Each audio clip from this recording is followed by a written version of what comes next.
iniciar de nueva cuenta en lo que llevábamos y que hace 2 semanas nos quedamos ahí, ¿verdad? Voy a iniciar con una oración, mis hermanos. Dios les bendiga.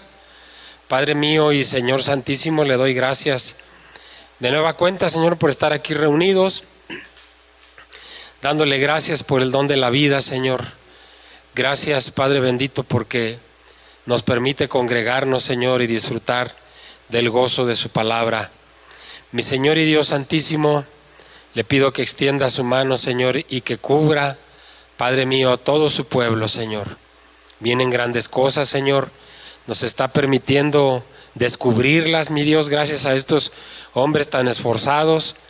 Nos está permitiendo descubrir lo que viene para nosotros, por lo cual le damos gracias, Señor. Le damos gracias y le alabamos y le reconocemos, Cristo bendito, como el único que puede llevarnos al Padre. En el nombre de Cristo Jesús, amén. Mis hermanos, vamos a hacer un poquito de memoria, de recordatorio de lo que vimos hace 2 semanas para que nuestra mente se vuelva a reconectar. ¿Se acuerdan, mis hermanos, que hablamos acerca de esa palabra Selah que aparece al final de 71 salmos y que se encuentra en 3 veces en el libro del profeta Habacuc? ¿Se acuerdan qué significa esa palabra Selah? Hacer una pausa, un tiempo de reflexión, ¿verdad? En el sentido musical es como cuando el pastor dice solo las voces y los músicos detienen, o viceversa, ¿verdad?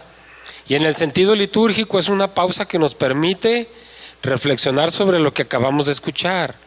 Por eso muchas de las veces el pastor habla y allá debajo contestamos amén. Estamos reflexionando y estando de acuerdo con lo que se está afirmando, ¿verdad?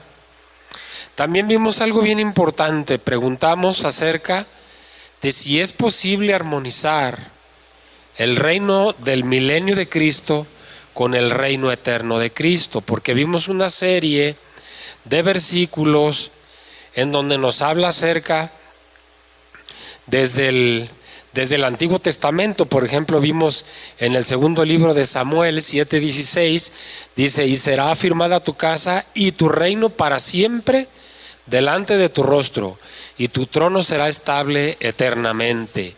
Ahí está hablándole de Cristo, ¿verdad? Que su trono iba a ser eterno, ¿verdad? Y vimos una serie de versículos, pero también vemos en Apocalipsis, vemos cuando habla acerca del reino milenial de Cristo, que Cristo va a venir en una segunda vez a reinar 1000 años.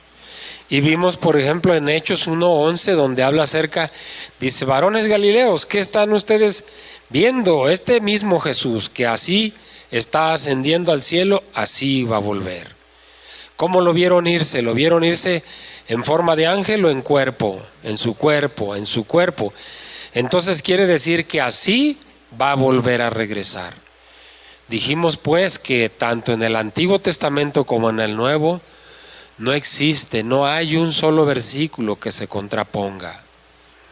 Año 553 escribe Daniel su libro.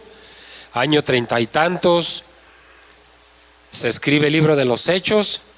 580 años, 590 años, y ahí está la concordancia.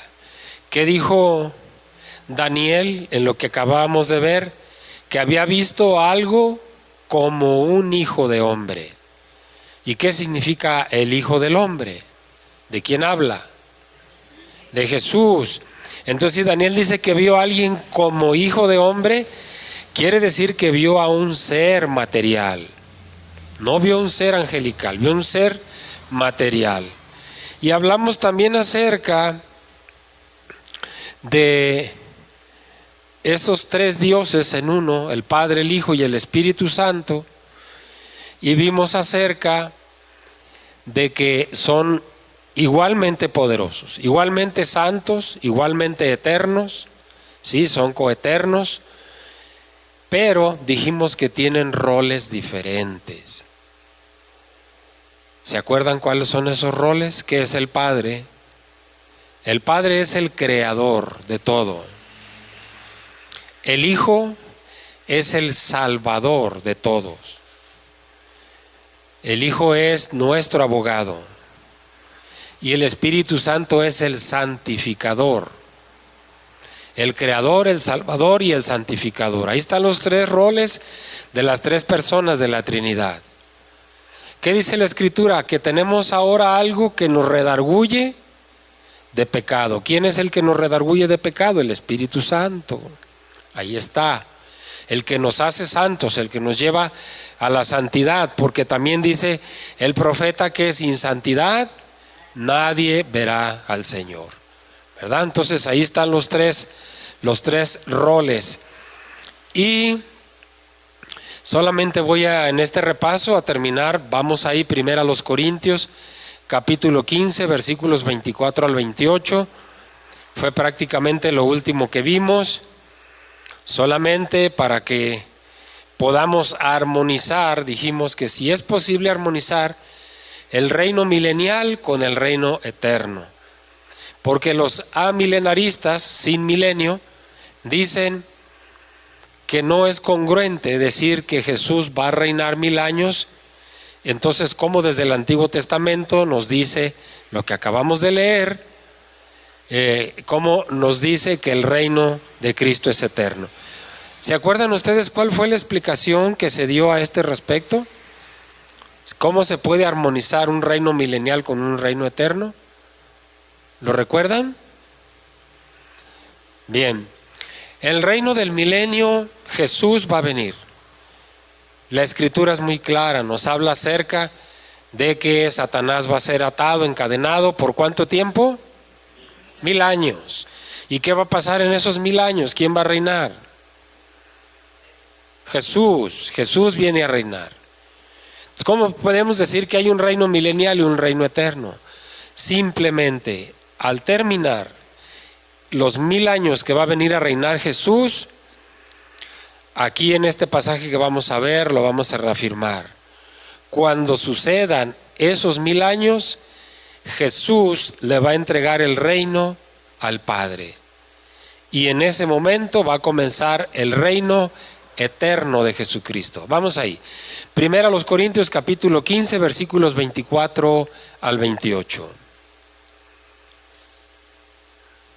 Nos dice lo siguiente: luego el fin, cuando entregue el reino al Dios y Padre, cuando haya suprimido todo dominio, toda autoridad y potencia. ¿Qué significa ese versículo? Dice, cuando entregue el reino al Dios y Padre, lo va a entregar Jesús al Padre. ¿Cuándo lo va a entregar? Cuando haya suprimido todo dominio. ¿Cuál dominio? Los dominios del mundo. Estamos ante el cuarto reino, que son los romanos, ¿sí? Después de este reino va a venir Jesús a reinar 1000 años. Dice, cuando haya suprimido todo dominio, toda autoridad y toda potencia. Versículo 25, porque es preciso que Él reine hasta que haya puesto a todos sus enemigos debajo de sus pies. O sea, Él va a reinar eternamente hasta que todos esos enemigos hayan estado sujetos debajo de sus pies. Versículo 26, y el postrer enemigo que será destruido es la muerte. Ese postrer significa el último. El último enemigo que será destruido es la muerte. Apocalipsis, un capítulo antes de la terminación, Apocalipsis 21, 3 y 4, dice, enjugará Dios toda lágrima de sus ojos, y ya no habrá más llanto, ni clamor, ni dolor. Aquellas cosas ya pasaron. Entonces, en aquel lugar ya no va a haber muerte. ¿Estamos de acuerdo en eso? Por eso dice, el postrer enemigo que será destruido es la muerte. Versículo 27, porque todas las cosas las sujetó debajo de sus pies. Y cuando dice que todas las cosas han sido sujetadas a Él, a Cristo, claramente se exceptúa aquel que sujetó a Él todas las cosas. ¿Quién es Él? El Padre. El Padre no se va a sujetar al Hijo, no porque el Hijo sea más grande. El Padre no se va a sujetar al Hijo porque ese es el orden divino, el Padre, el Hijo y el Espíritu Santo. ¿Sí? Versículo 28, porque luego que todas las cosas le estén sujetas, ¿a quién? Al Hijo. Entonces también el Hijo mismo se sujetará al que le sujetó a él todas las cosas. El Hijo se va a sujetar al Padre, el Hijo le va a entregar el reino una vez que haya terminado con todo dominio, que haya terminado por último con la muerte, cualquier enfermedad ya no va a existir. El Hijo le va a entregar el reino al Padre y en ese momento comenzará el reino eterno de Cristo. Entonces sí hay manera de armonizar esas dos partes. Jesús viene y reina 1000 años en un reinado terrenal, pero cuando reina eternamente va a ser un reinado divino, un reinado eterno. Bueno, y luego finalmente dice, para que Dios sea todo en todos. O sea, todos uno mismo. Un mismo Dios. ¿Sí? Muy bien. Por último, solamente les voy a hablar de una palabra en el griego, que es una palabra única para Jesucristo. Es la palabra teantrópica o teantrópico. Tean viene del teos, Dios, del griego teos, que significa Dios. Antropos significa hombre. Tean, Dios. Antrópico viene de la palabra antropos, que significa hombre, o sea, el Dios hombre. Jesús es el único ser en toda la existencia que tiene dos naturalezas, una divina y una humana. Nosotros solamente tenemos una naturaleza, que es nuestra naturaleza humana, mortal. Jesús tiene esas dos naturalezas. Es el único ser que tiene esa característica, divina y humana. Aquí vamos a comenzar en los versículos 15 al 28 de Daniel capítulo 7. Y vamos a ir viendo cómo Daniel recibe interpretación de la visión. Daniel capítulo 7, versículos 15 al 28, pero vamos a comenzar solamente con el 15 y 16. Se me turbó el espíritu a mí, ahí está con minúsculas, ¿el espíritu de quién? De Daniel. Se me turbó el espíritu a mí, Daniel, en medio de mi cuerpo, y las visiones de mi cabeza me asombraron. Me acerqué a uno de los que asistían y le pregunté la verdad acerca de todo esto. Y me habló y me hizo conocer la interpretación de las cosas. Mis hermanos, el panorama contemplado por Daniel le había causado una profunda impresión. El mismo profeta dice que su espíritu se turbó, o sea, hubo turbación en su mente. Queriendo saber el significado de lo que había visto, Daniel acude, dice el versículo, a uno de los que asistían. La referencia es a uno de los ángeles que estaba delante del anciano de días. Es así como recibe la interpretación de aquella visión. Versículos 17 y 18. Estas 4 grandes bestias son 4 reyes que se levantarán en la tierra.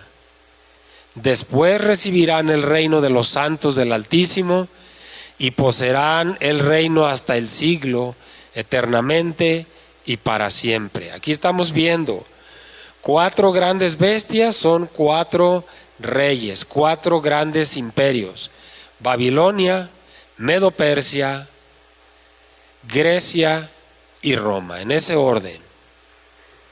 La inspirada interpretación provista por ese ser celestial identifica a las 4 bestias con 4 reyes que se levantarán en la tierra, dice. La historia de los 4 reinos es tomada como un todo, como uno solo. El reino del Mesías sigue al cuarto de los reinos mencionados. Por eso dice aquí en el versículo, dice, después recibirán el reino los santos del Altísimo, después de esos 4 grandes reinados. Entonces, el reino que los santos reciben es aquel que es dado al Hijo del Hombre, a Jesucristo. Los santos son los vasallos del Rey. Nosotros somos los vasallos del Rey Jesús, ¿correcto? Entonces, ¿qué quiere decir? Que en aquel reino va a haber gentiles también. No está hablando solamente de hebreos o de judíos, está hablando de vasallos del Rey. Miren, vamos a ir pongan una separación ahí, vamos a el libro del profeta Miqueas, capítulo 4, versículos 2 y 3. Voy a darles un poquito de tiempo para que lo busquen, acuérdense, están entre los menores.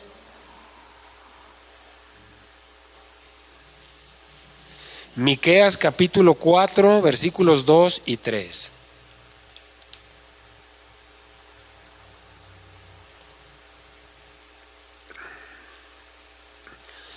Dice lo siguiente: vendrán muchas naciones y dirán, venid y subamos al monte de Jehová y a la casa del Dios de Jacob, y nos enseñará sus caminos y andaremos por sus veredas, porque de Sión saldrá la ley y de Jerusalén la palabra de Jehová. ¿De quién está hablando? De Jesús. Y él juzgará entre muchos pueblos y corregirá a naciones poderosas hasta muy lejos, y martillarán sus espadas para asadones y sus lanzas para hoces. No alzará espada nación contra nación, ni se ensayarán más para la guerra. ¿De qué está hablando? Si en Mateo 24 nos dice que se levantará nación contra nación, y aquí el profeta Miqueas nos dice, no alzará espada nación contra nación. Otra vez vamos a volver a lo mismo. No hay un solo versículo que se contradiga, que se contraponga. Mateo está hablando de las señales del fin, de lo que va a suceder cuando venga el fin. Miqueas está hablando ya en el reino eterno de Cristo. No alzará espada nación contra nación, ya no va a haber guerras allá, ni se ensayarán más para la guerra. ¿Para qué van a estarse entrenando para la guerra? Ya no va a haber guerra. Aquel va a ser un reino eterno, de paz, de salud, de bienestar. No va a haber necesidades. ¿Alguien recuerda que la Escritura dice que el sol ya no se va a necesitar? ¿Qué va a pasar? ¿Por qué ya no se va a necesitar el sol? ¿Qué es lo que va a iluminar la tierra? La gloria de Dios va a iluminar la tierra. Así de ese tamaño. No lo digo yo. Bien. Entonces, decía hace un momento, no solamente va a haber gentiles. Obviamente que también van a estar los hebreos, los judíos, porque son el pueblo amado de Dios. Vamos ahora a buscar a todos los profetas menores también. Amós capítulo 9, versículos 11 al 15. Aquí vamos a ver cómo desde el Antiguo Testamento el profeta Amós nos habla acerca de que en aquel reino van a participar también los judíos, van a recibir las bendiciones del reino. Amós capítulo 9, versículos 11 al 15. En aquel día yo levantaré el tabernáculo caído de David, y cerraré sus portillos y levantaré sus ruinas, y lo edificaré como en el tiempo pasado. ¿Qué podemos entender aquí cuando dice yo levantaré el tabernáculo caído de David? Podemos entender dos cosas. Primero, la iglesia, ¿sí? Sobre todo en primer lugar. Versículo 12, para que aquellos sobre los cuales es invocado mi nombre posean el resto de Edom y a todas las naciones. Dice Jehová que hace esto. Perdón, en el versículo anterior dije, primero la iglesia, y también podemos tomar en cuenta como el tabernáculo caído a Cristo. que fue crucificado por los romanos. Lo va a levantar de nuevo. Versículo 13. Y aquí vienen días, dice Jehová, en que el que ara alcanzará al segador. Esto es el que va caminando tras el surco, echando la semilla. El que va arando, el que va abriendo el surco, y el otro va echando la semilla. Dice el versículo que va a llegar un momento en el que va atrás va a alcanzar al de adelante. Dice, y el pisador de las uvas al que lleve la simiente, y los montes destilarán mosto, y todos los collados se derretirán. Y traeré, futuro, y traeré del cautiverio a mi pueblo Israel, y edificarán ellos las ciudades asoladas, y las habitarán. Plantarán viñas, y beberán el vino de ellas, y harán huertos, y comerán el fruto de ellos. Pues los plantaré sobre su tierra, Israel, y nunca más serán arrancados de su tierra que yo les di. Ha dicho Jehová Dios tuyo. Profecía para el futuro. Aunque ha habido una gran discusión tocante a la palabra los santos, parece que dicha expresión incluye a los redimidos de cualquier edad, como también los santos ángeles pueden ser descritos como los santos. Así lo dice el Salmo, dice, temed a Jehová, vosotros sus santos, pues nada falta a los que le temen. De modo que es incorrecto decir, para los amilenaristas, es incorrecto decir que nosotros premilenaristas enseñamos un reino que Cristo establecerá solo para los judíos. No es así. Ahí vamos a estar todos, los redimidos. Nosotros enseñamos que los gentiles van a ser abundantemente bendecidos en ese milenio. Los santos van a recibir autoridad para poseer el reino y lo poseerán, ¿qué dice el verso? Hasta el siglo, eternamente y para siempre. O sea, que los santos van a continuar reinando con el Señor más allá del aspecto histórico o milenial del reino. Los santos reinarán con el Señor eternamente. Vamos a los versículos 19 y 20. Entonces tuve deseo de saber la verdad acerca de la cuarta bestia, que era tan diferente de todas las otras, espantosa en gran manera, que tenía dientes de hierro y uñas de bronce, que devoraba y desmenuzaba, y las obras hollaba con sus pies. Asimismo, acerca de los 10 cuernos que tenía en su cabeza, y del otro que le había salido, delante del cual habían caído 3. Y este mismo cuerno tenía ojos y boca que hablaba grandes cosas, y parecía más grande que sus compañeros. Fíjense qué interesante. Dice que tuvo el deseo de saber acerca de la cuarta bestia. ¿Por qué no le interesó tanto al profeta aquellas 3 bestias anteriores, el león, el oso, el leopardo? Porque la cuarta bestia no tenía un nombre y era espantosa en gran manera. Y además era el último, el profeta sabía que era el último de los reinos, de los imperios, y quería saber qué era lo que iba a suceder después de esto. Y luego habla acerca de los 10 cuernos que tenía en su cabeza y dice, y otro que le había salido, delante del cual habían caído los 3.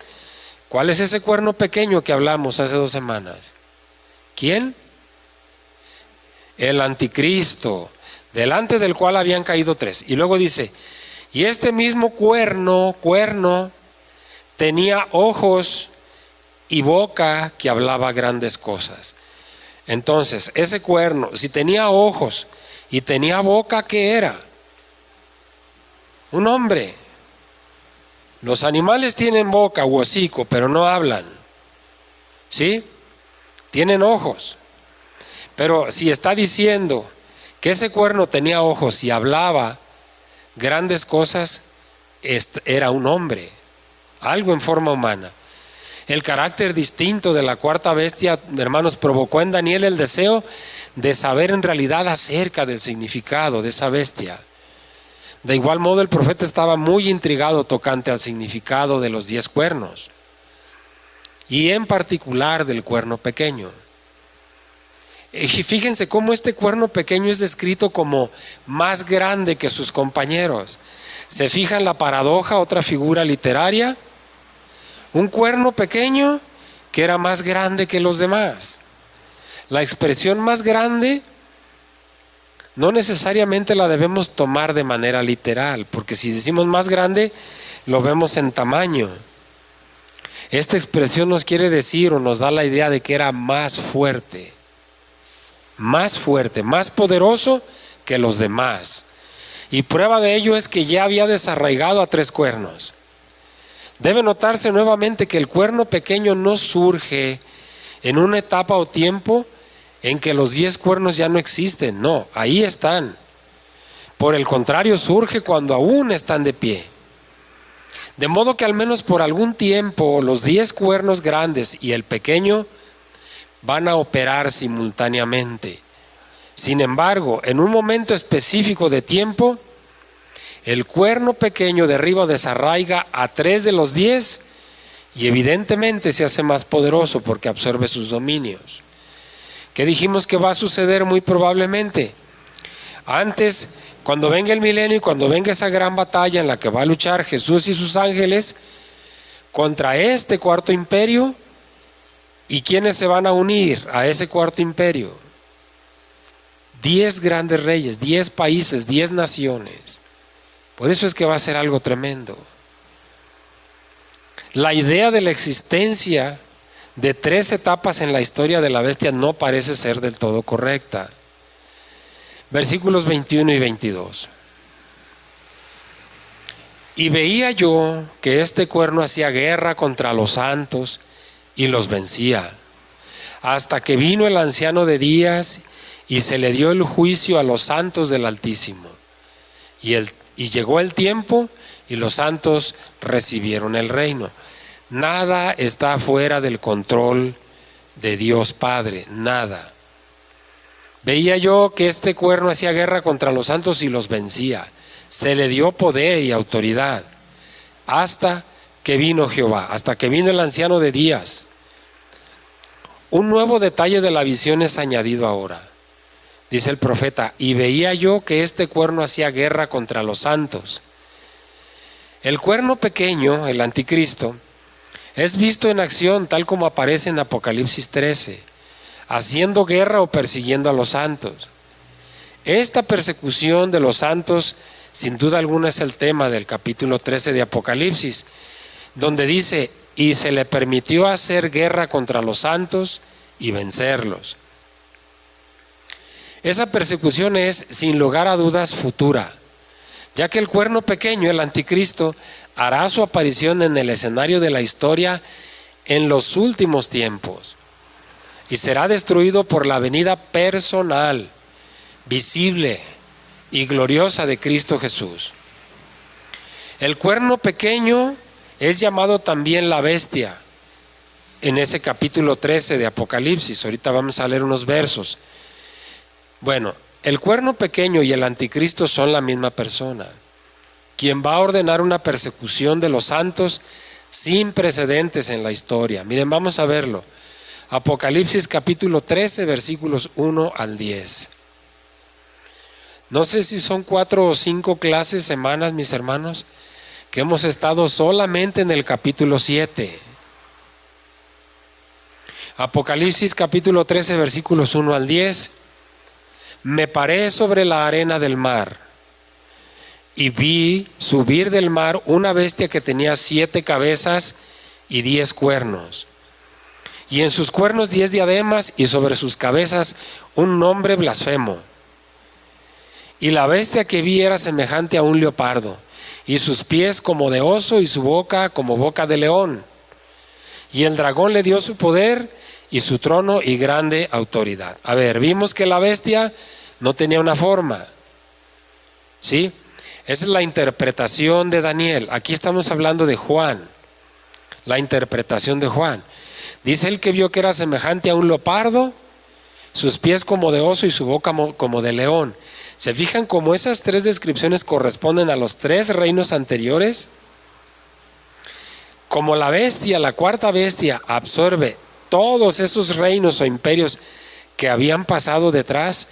Es por eso que Juan lo ve de esa manera. Versículo 3, vi una de sus cabezas como herida de muerte, pero su herida mortal fue sanada. Y se maravilló toda la tierra en pos de la bestia, y adoraron al dragón, que había dado autoridad a la bestia, y adoraron a la bestia diciendo: ¿quién como la bestia? ¿Y quién podría luchar contra ella? Contra el anticristo.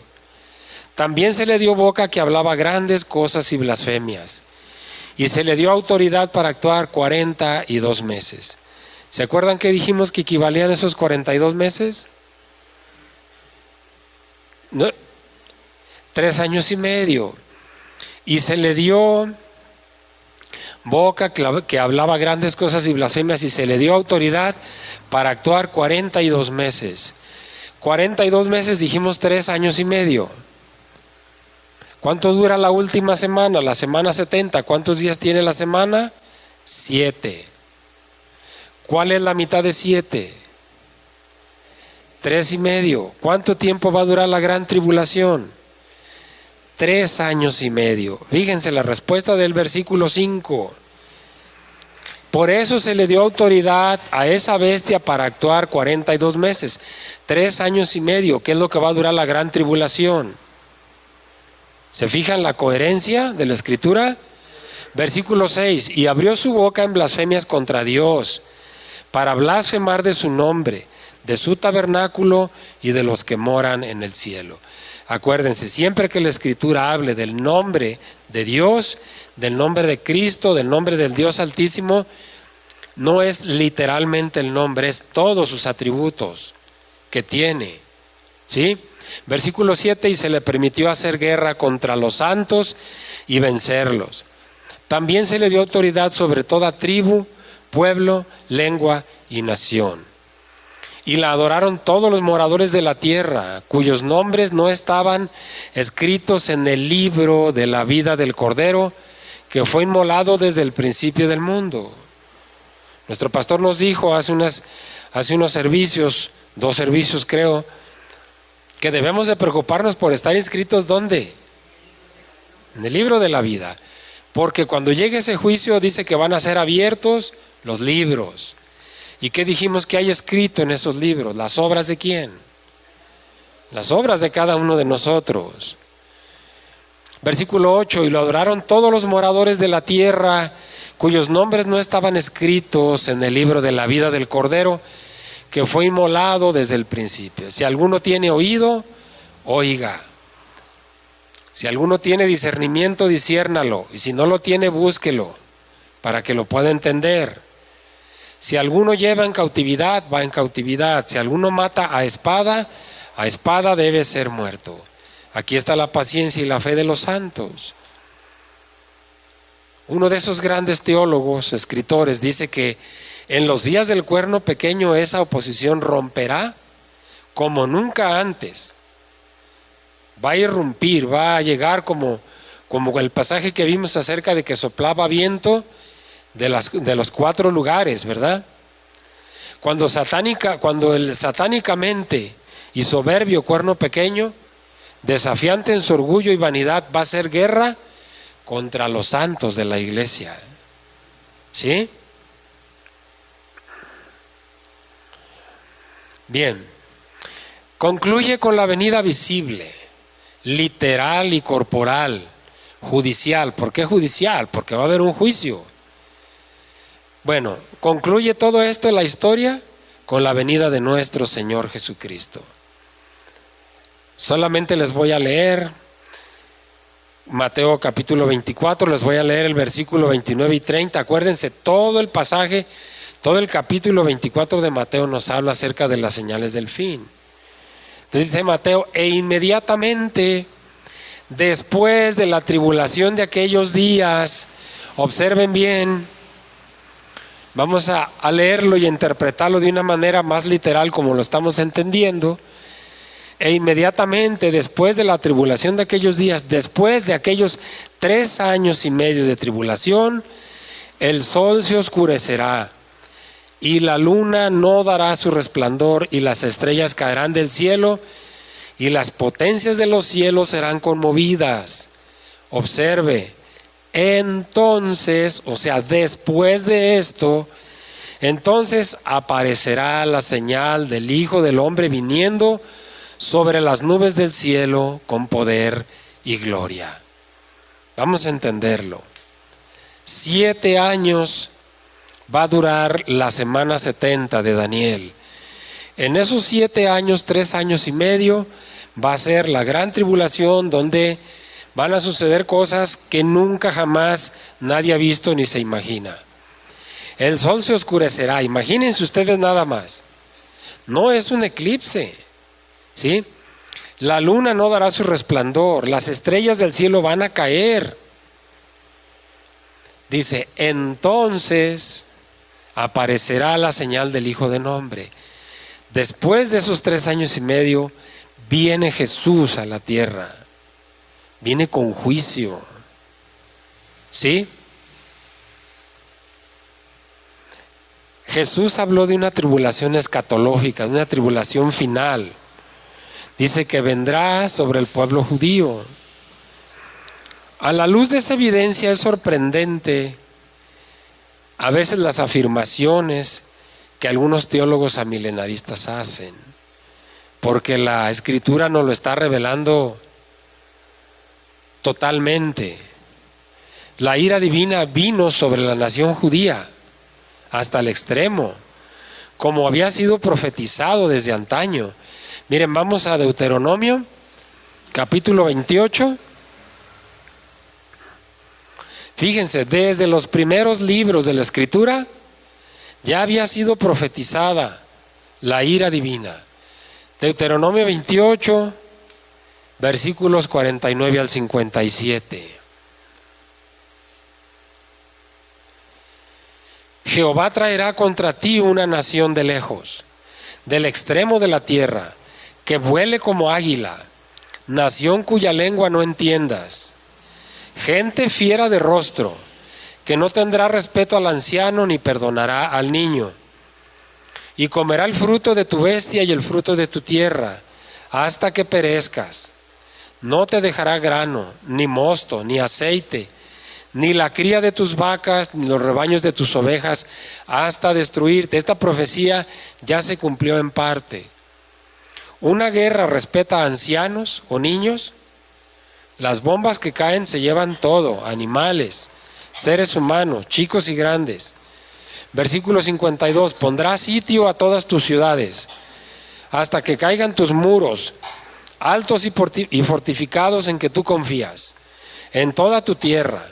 Sitiará, pues, todas tus ciudades y toda la tierra que Jehová tu Dios te hubiere dado.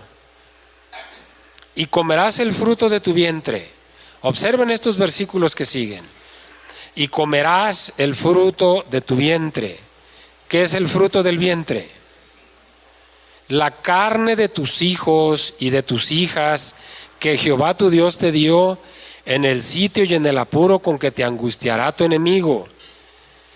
Y el hombre tierno en medio de ti y el muy delicado mirará con malos ojos a su hermano y a la mujer de su seno y al resto de sus hijos que le quedaren, para no dar a alguno de ellos de la carne de sus hijos que él comiere, por no haberle quedado nada, en el asedio y en el apuro con que tu enemigo te oprimirá en todas tus ciudades.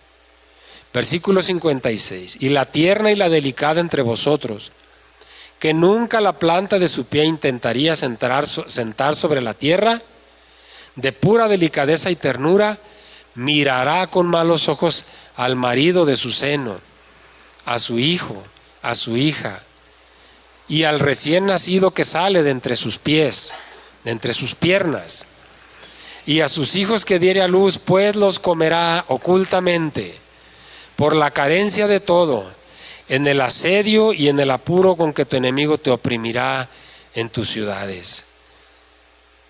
Tremendo, hermanos, esto nos debe erizar la piel.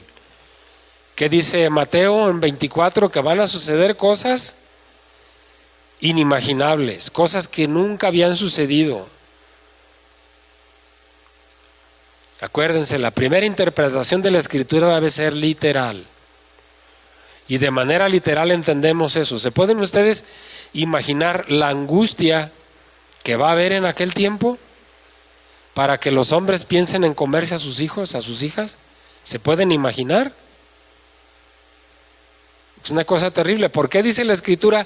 Dichosos los que entren en la primera resurrección, porque no van a sufrir esto, mis hermanos. Tremendo, ¿no? Isaías capítulo 51, versículos 17 al 20.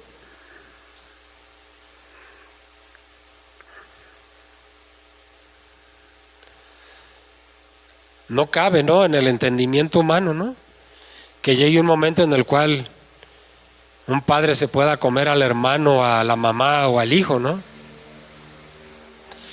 Pero miren, no nos vamos a ir al extremo. Hay relatos verídicos, ¿sí o no? Por ejemplo, sobrevivientes de algunos vuelos que por ahí cayeron en la nieve. Hay relatos verídicos. Los sobrevivientes de los Andes, ¿verdad? Los rescatados del Himalaya. Sí, hermana.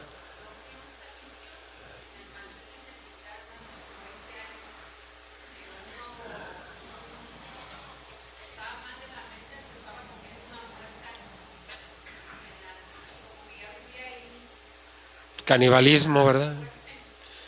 El canibalismo. Hay relatos verídicos que han comido carne humana, ¿verdad? Isaías capítulo 51, versículos 17 al 20. Despierta, despierta. Levántate, oh Jerusalén, que bebiste de la mano de Jehová el cáliz de su ira. Porque el cáliz de aturdimiento bebiste hasta los sedimentos, hasta los asientos, quiere decir.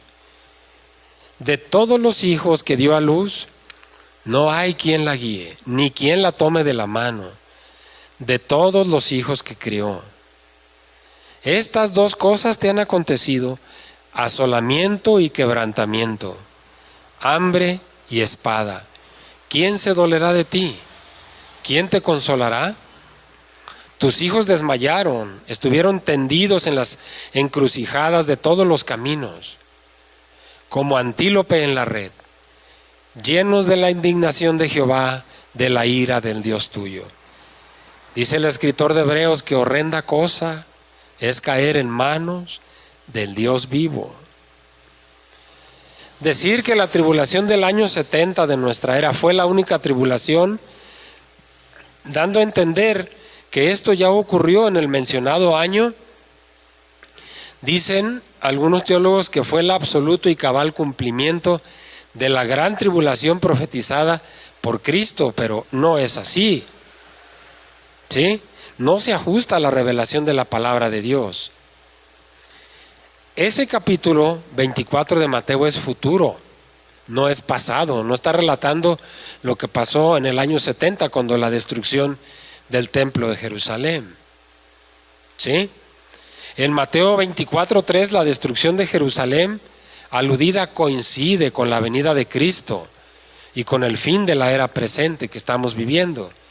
Además, el Señor señaló que habrá una tribulación sin precedentes que precederá, o sea, que será antes de la segunda venida a la tierra. Decir que todo eso ya ha ocurrido carece de fundamento exegético y solo puede fundamentarse esto cuando se alegoriza la Escritura, cuando se le da otra interpretación. El reinado del cuerno pequeño termina a causa de la intervención del anciano de días, de Jehová, quien pone fin al poder del blasfemo personaje. Seguidamente, como ya se ha indicado, será inaugurado el reino de nuestro Señor. Se hace necesario en esta coyuntura, mis hermanos, hacer otra observación muy pertinente. Si, como ya señalamos con anterioridad, existe una estrecha relación entre los capítulos 2 y 7 de Daniel, es lógico pensar que la parte final de la imagen, las piernas y los pies, simboliza la etapa final de los reinos humanos. etapa con la que terminan los tiempos de los gentiles. De modo que los pies de la imagen deben corresponder de alguna manera con los cuernos de la cuarta bestia y el cuerno pequeño que surge entre ellos, ya que ambas figuras simbolizan la etapa final del poderío gentil. ¿Por qué digo el poderío gentil? Porque hasta que terminen los tiempos de los gentiles, dice la Escritura. En el capítulo 2, la piedra golpea la imagen en los pies y la derriba, la destruye. En el capítulo 7, el cuerno pequeño es destruido por la venida personal de Cristo. Aún así, son dos eventos diferentes, pero son eventos para el final y tienen una concordancia importante. Esa piedra que golpea la imagen en los pies y la derriba, ¿qué dice el capítulo 2? Que esa piedra no fue cortada con mano. Esa piedra es Cristo. ¿Sí? ¿Y quién finalmente viene a destruir al anticristo? El mismo Cristo. ¿Sí? Esto concuerda con lo que Pablo les dijo a los tesalonicenses. Anoten solamente la cita. Segunda a los tesalonicenses, capítulo 2, versículo 8.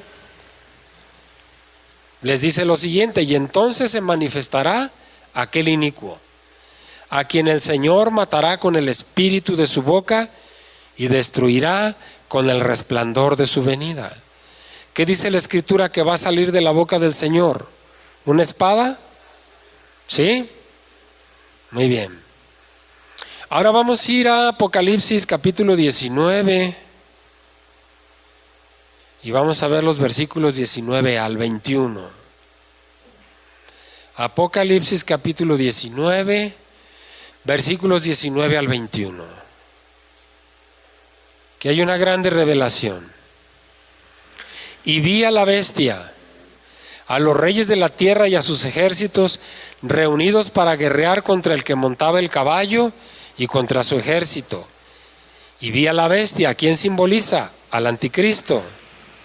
Y a los reyes de la tierra y a sus ejércitos, a esos 10 reinos que se van a unir, ¿sí?, a la representación del anticristo como el imperio romano, reunidos para guerrear contra el que montaba el caballo y contra su ejército.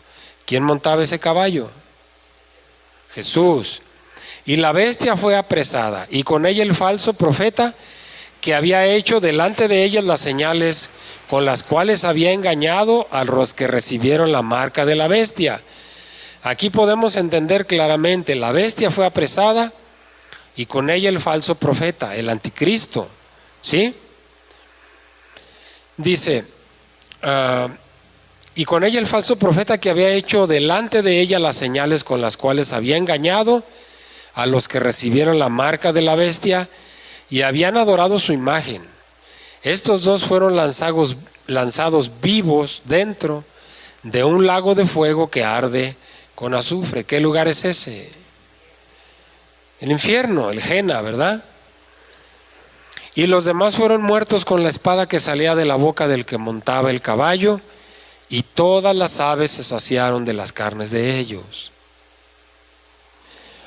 De modo que si la destrucción de la cuarta bestia, o sea, del cuarto reino, del cuarto imperio, personalizada por el cuerno pequeño en el capítulo 7, ocurre con la segunda venida de Cristo, lo lógico y exegéticamente correcto es que es lo mismo que ocurre con la imagen en el capítulo 2.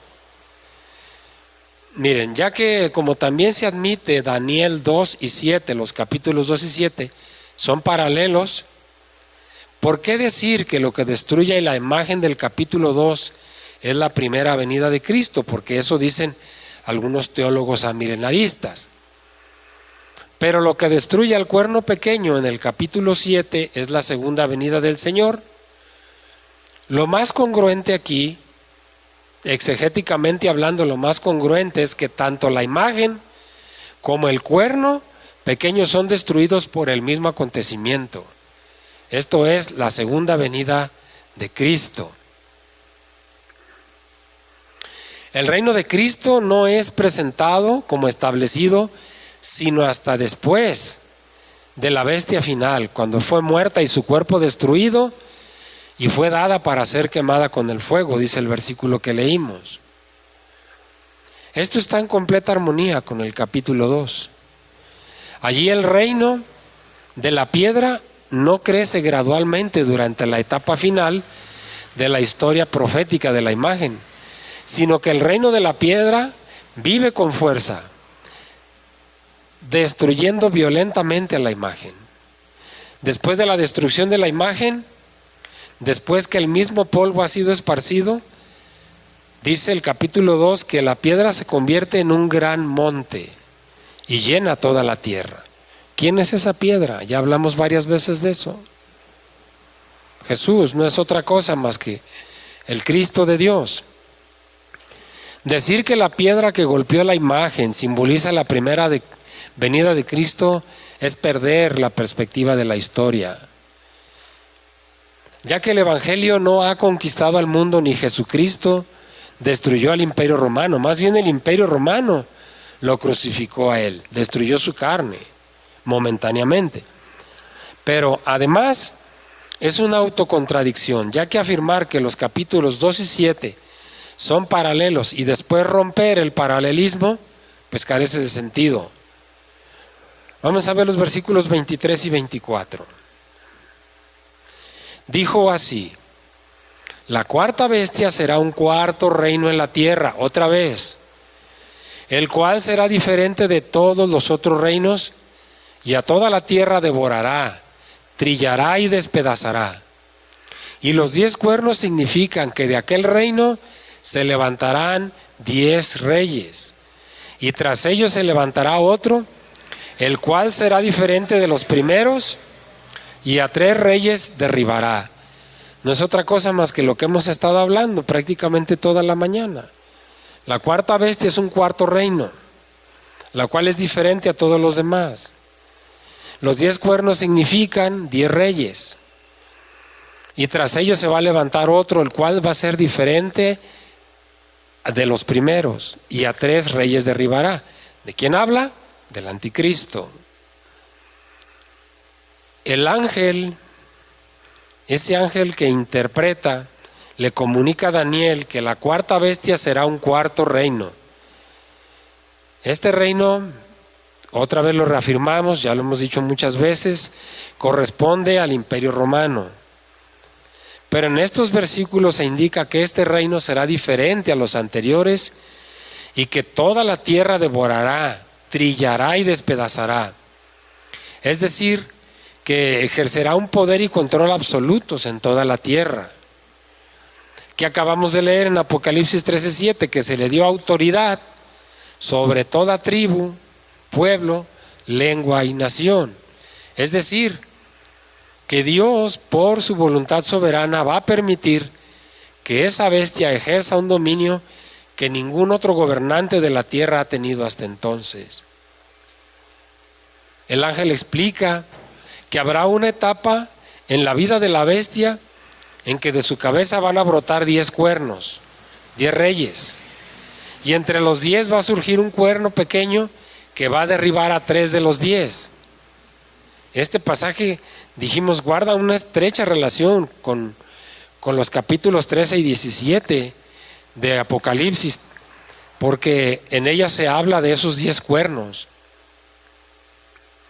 Son bestias que se oponen tanto a Dios como a los santos. Ya lo leímos ahorita, que se le dio boca que hablaba grandes cosas y se le dio autoridad para actuar 42 meses. Si las bestias de Apocalipsis 13 y 17 son el mismo personaje, y si dichas bestias también concuerdan con el cuerno pequeño y sus vasallos mencionados por Daniel, entonces no es difícil, mis hermanos, concluir que la forma final del Imperio Romano consistirá en la formación de una confederación de reinos, cuyo origen tendrá relación con el pueblo que en el año 70 destruyó la ciudad de Jerusalén, con los romanos. De esa confederación, la Escritura sugiere que va a salir el cuerno pequeño, O sea, el anticristo escatológico. Versículo 25. Y hablará palabras contra el Altísimo, y a los santos del Altísimo quebrantará, y pensará en cambiar los tiempos y la ley, y serán entregados en su mano hasta tiempo y tiempos y medio tiempo. Miren, estamos por ver algo también sumamente interesante.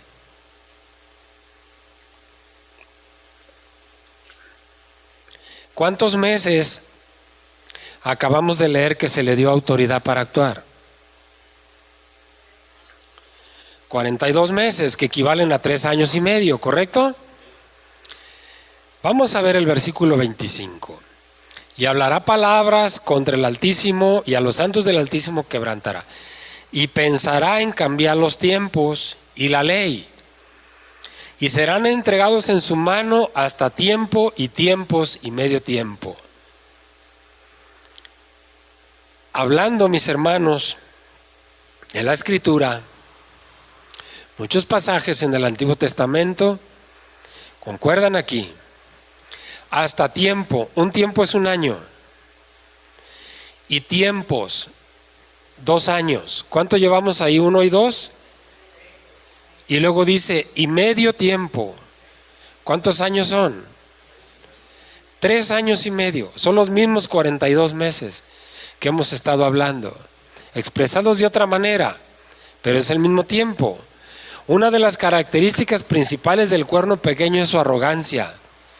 Ese personaje despreciable recibe poder satánico, porque dice Apocalipsis 13 que el dragón le dio su poder y su trono. Hasta el punto, se siente tan poderoso que llega a blasfemar abiertamente contra Dios. ¿Sí? Daniel 11, 36 y 37, vamos a verlo. Daniel capítulo 11, versículos 36 y 37. Ya mero le llegamos a ese capítulo. Y el rey hará su voluntad y se ensoberbecerá y se engrandecerá sobre todo Dios, con minúscula, y contra el Dios, mayúscula, contra el Dios de los dioses, hablará maravillas y prosperará hasta que sea consumada la ira, porque lo determinado se cumplirá. Es decir, que este rey, el anticristo, dice que hablará maravillas y prosperará. Nos está tratando de decir que hablará mucha mentira, al grado que a las personas se le va a hacer maravilloso el poder de la bestia. Versículo 37, del Dios de sus padres no hará caso, ni del amor de las mujeres, ni respetará a Dios alguno, porque sobre todo se engrandecerá. Cuando lleguemos al capítulo 11 vamos a desmenuzar bien ese versículo 37. Les dijo Pablo a los tesalonicenses, el cual se opone y se levanta contra todo lo que se llama Dios. Esto es el anticristo. Dice, tanto que se sienta en el templo de Dios como Dios, haciéndose pasar por Dios. Ese va a ser el anticristo. Además, este ordena una persecución universal contra los santos del Altísimo. Ya vimos que, miren, vamos a Apocalipsis capítulo 13. Solamente, yo creo que aquí vamos a terminar, solamente para reafirmar algo que vimos hace 2 semanas.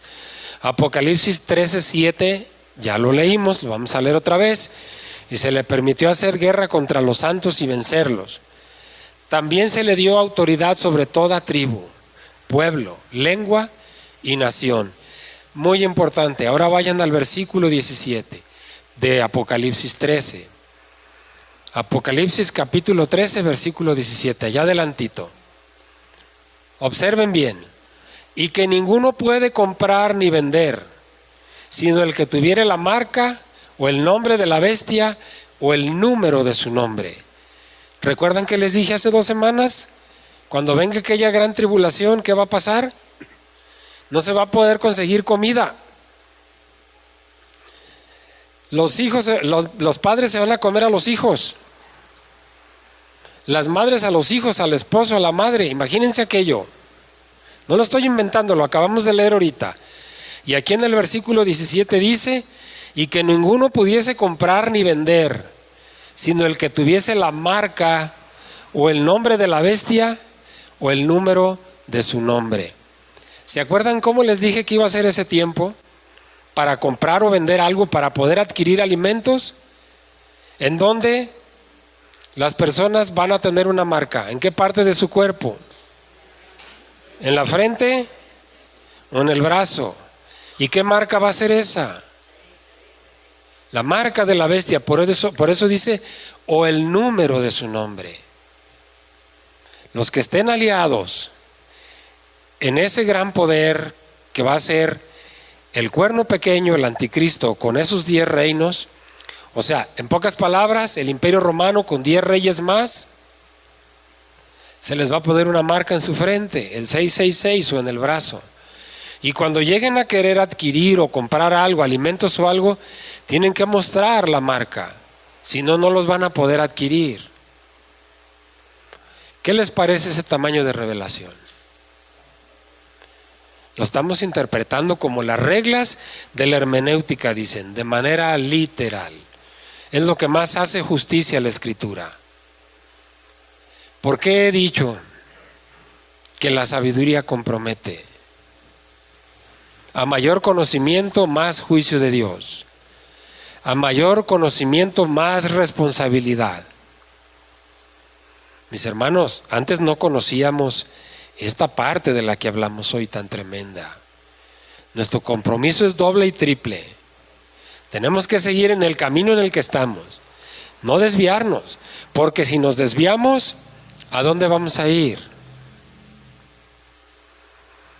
Debemos de luchar por encontrarnos en la primera resurrección, en el rapto de la iglesia. Cuando Jesús venga y se lleve a su pueblo, se lleve a su iglesia, Dios permita que nosotros vayamos ahí, para no sufrir todo esto, mis hermanos.